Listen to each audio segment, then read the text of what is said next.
40 million Americans are tied to the international game in this country. I'd like to make it 80 million. The only way we do that is to continue to expand the way we engage around the world. We do not want to unilaterally disarm ourselves. So when we talk about Ex-Im Bank reauthorization, and I'm also going to touch on Trade Promotion Authority, I'm picking up on what Mike says. If you're engaged in the game, get engaged in the game. It's just not enough to say, I get that this is an important issue. I understand the geopolitical nature of this issue. I understand that trade spurs jobs and spurs our economy and creates all kinds of opportunity. But make a difference, because in your state, I think you've got politicians who generally understand it. But I can tell you in some of your neighboring states, that's not the case. We find ourselves in an unusual situation. On the Democratic side of the aisle, you have strong support for Ex-Im Bank. And you have, on the Republican side of the aisle, some strong support, but also some reservations. On Trade Promotion Authority, you have not strong support on the Democratic side of the aisle, but you have strong support on the Republican side. Now, stop and pause and think about this. The heart of both of these issues is about expanding trade for American companies around the world. And it's about creating jobs in local communities. So somewhere there's a disconnect. If you look at polling today, more and more Americans understand our connectivity to the rest of the world. And this is at a time where there's a great deal of fragmentation, which I think I touched upon last year, when you think about the rise of non-state actors and Russia and all the dynamics. And I'm happy to answer any questions on those issues. But if you think about our world today and how much the internet has connected us, and you think about the role of the United States in the world, why would we not want to assert our leadership at this critical time?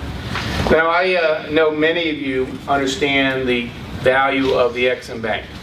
I want to just give you four reasons to not only focus on the Ex-Im Bank, but to do something about it.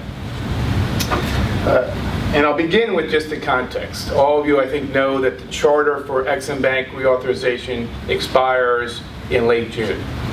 As someone said from Boeing in this room, we're 28 days and counting. 28 days and counting. Not a lot of time. And it's very easy, as we know, those of us in Washington know, and those of you who observe Washington know, to see nothing happen. If nothing happens, Ex-Im Bank is not reauthorized. It will expire. Its charter will expire. And that is not only bad for American business, it's bad for American workers. And it threatens the 164,000 jobs that are tied to Ex-Im Bank financing and the $27.5 billion in exports. So we've got to do something about it. And here are four things that opponents don't want you to know about the Ex-Im Bank. First of all, it helps small businesses. You'll get a lot of attention about the big companies that draw on Ex-Im Bank. But 90% of the transactions of Ex-Im Bank are small businesses. About a quarter of the total volume of Ex-Im Bank. Not often understood, not often appreciated. The loans and loan guarantees by the Ex-Im Bank enable companies to reach foreign markets and customers. And for companies that are going to be up here today, Matthews Company in Crystal Lake, these companies would not be able to do their business overseas without the Ex-Im Bank financing availability. Second, it fills a need in the market. Shutting down Ex-Im Bank would eliminate critical financing options that are not available through commercial banks. Commercial banks generally don't accept foreign receivables as collateral for small business loans. So without the bank, companies like Matthews Company would have nowhere else to turn. So there are thousands of those kinds of examples of companies that are similarly affected, which is why we've seen a lot of small businesses come to Washington to lobby this issue. Third, it costs the taxpayer nothing. You often hear that Ex-Im Bank is a corporate welfare for the big companies. It's far from a subsidy. The bank has given the Treasury $7 billion since 1990. It is a real return on investment, which creates, as we discussed job creation, and of course export growth. And because Ex-Im Bank is backed by collateral of goods being exported, it exposes the U.S. taxpayers to very little risk.